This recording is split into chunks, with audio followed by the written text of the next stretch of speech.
Black Friday ആണ്. ഞാൻ ചുമ്മാ ഇങ്ങ് ഇറങ്ങി കേട്ടോ. ഞങ്ങൾ ഈ അമേരിക്കയിൽ വന്നിട്ട് ആദ്യത്തെ ബ്ലാക്ക് ഫ്രൈഡേ 2009 ഞാനും ചേട്ടനും കൂടി ഇങ്ങനെ പോയി. ചുമ്മാ ഒരു രസമാണ് അകത്ത് കയറി ഓരോ സാധനങ്ങളൊക്കെ നോക്കാം. ഞാനിങ്ങ് കയറുക കേട്ടോ ടാർഗറ്റിലേക്ക്. ടാർഗറ്റിൻ്റെ ഒരു എംബ്ലമാണ് ഈ റെഡ് ബോള്.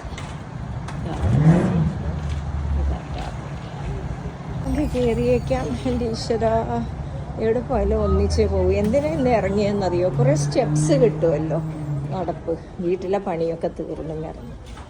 ഇനി ഞങ്ങൾക്ക് ഗസ്റ്റും വരും. ബാക്കി പണി മോള് ചെയ്യാമെന്ന് ഏറ്റിരിക്കുക. Black Friday deals. Let me see whether I will get some deals. അപ്പോൾ ഞാനും എടുത്തൊരു കാർട്ട് എടുക്കുമ്പോൾ ഉള്ള സൗകര്യം എന്ത്, ജാക്കറ്റും ഇട്ടെൻ്റെ തൊപ്പി അവിടെ വിളിച്ച് കിടപ്പണി. ഞാൻ റെഡിയായി ഷോപ്പിങ്ങിന് പോണു. Okay friends, bye. Women's wear ഉണ്ട്, അങ്ങോട്ടൊന്ന് കയറി നോക്കാം.